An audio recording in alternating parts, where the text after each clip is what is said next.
Essas questões da impermanência dentro do budismo, elas estão muito relacionadas com aqueles 4 encontros da história de como Siddhartha se tornou Buda. O encontro com a doença, a velhice e a morte. Os textos budistas, muitos deles, sempre mencionam a questão da morte quando está falando da impermanência. Tentam sempre nos lembrar de que vamos todos morrer. E não é mórbido, na verdade, isso é para a gente poder aproveitar bem cada momento da vida. Porque os textos budistas, eles sempre nos lembram, né, de que a morte ela pode chegar a qualquer momento. Não tem como a gente ter certeza de quando a gente vai morrer. Então é muito importante que a gente aproveite cada momento da vida para estudar o Dharma, para praticar as virtudes, porque tudo isso vai influenciar no nosso nascimento futuro também. Existe a imagem de que a nossa vida é como um sonho. Tudo, os nossos amigos, os nossos inimigos, as nossas posses, tudo vai se tornar nada no momento da nossa morte. E só o que a gente praticou será realmente importante.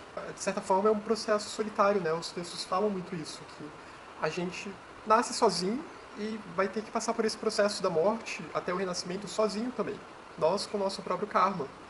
Então por isso que a gente não pode ficar protelando as coisas que são importantes, né? Deixar as coisas para depois, porque a vida humana ela é preciosa na visão budista. Então pensar sobre a impermanência e sobre a morte, que está sempre iminente, é também pensar na preciosidade da vida humana. Os textos falam como essa oportunidade rara de nós nascermos com uma vida humana num país onde a gente tem acesso à educação, onde a gente tem acesso aos livros, onde existe o Dharma e onde existam professores do Dharma, ou instrutores, que são conectados com a Sangha espiritual, com a linhagem do Dharma. E que isso é uma chance rara e única na vida.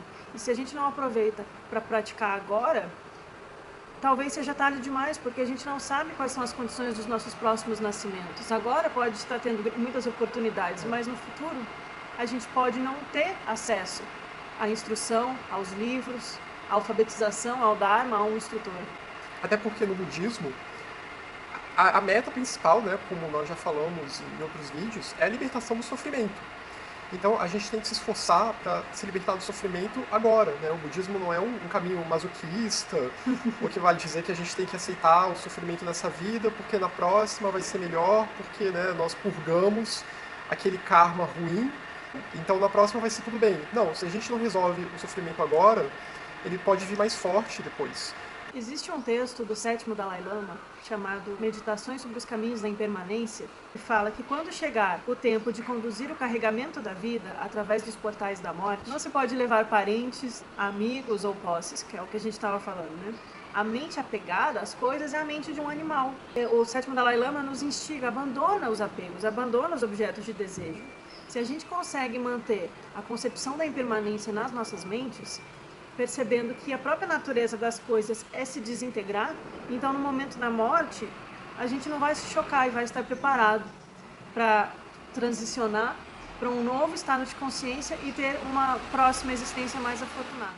Sobre essa questão da preciosidade da vida humana, que é um dos ensinamentos fundamentais dentro do budismo, pensar realmente que muitos seres nascem em situações que eles chamam de situações inferiores, no sentido de que são pessoas que, ou outros seres, né, que nascem em estados de sofrimento e não têm a chance de ter o acesso às chaves que vão transmutar esse sofrimento. E mesmo aqueles que nascem em condições de vida muito favoráveis, podem, por não estar sofrendo de modo grosseiro, não se colocarem nessa busca de mudança, porque estão perdidos em objetos de desejo e no deleite dos sentidos da vida.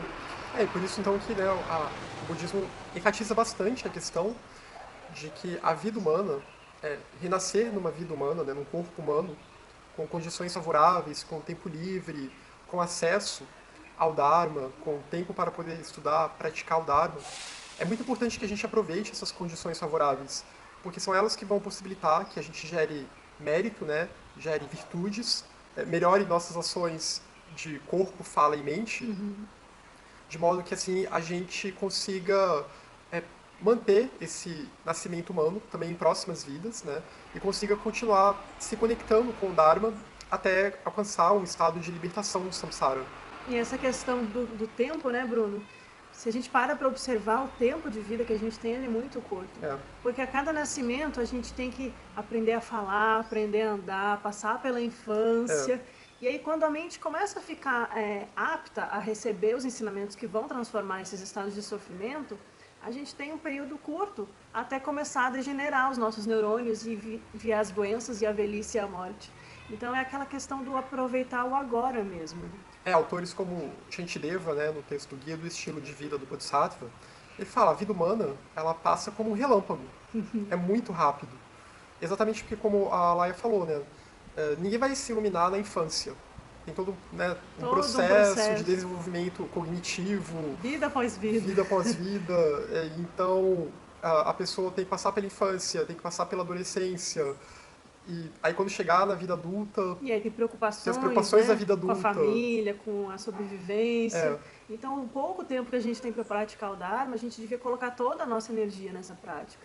E nem que esse tempo seja, né, 20 minutos, 30 minutos, 1 hora, mas sempre tentar arranjar um tempo na nossa vida, na nossa rotina, para que ela consiga se harmonizar com a prática, com o estudo do Dharma. O ensinamento do Dharma, Bruno, ele também traz a prática no cotidiano, né? Sim. Tanto que eles têm vários textos, os lamas, os instrutores têm vários textos que falam sobre como aproveitar o momento de tomar banho, praticando Dharma, antes de dormir, praticando Dharma, tudo que a gente deve colocar no nosso fluxo mental. Ao varrer uma casa, ao se relacionar com as pessoas, estar sempre lembrando.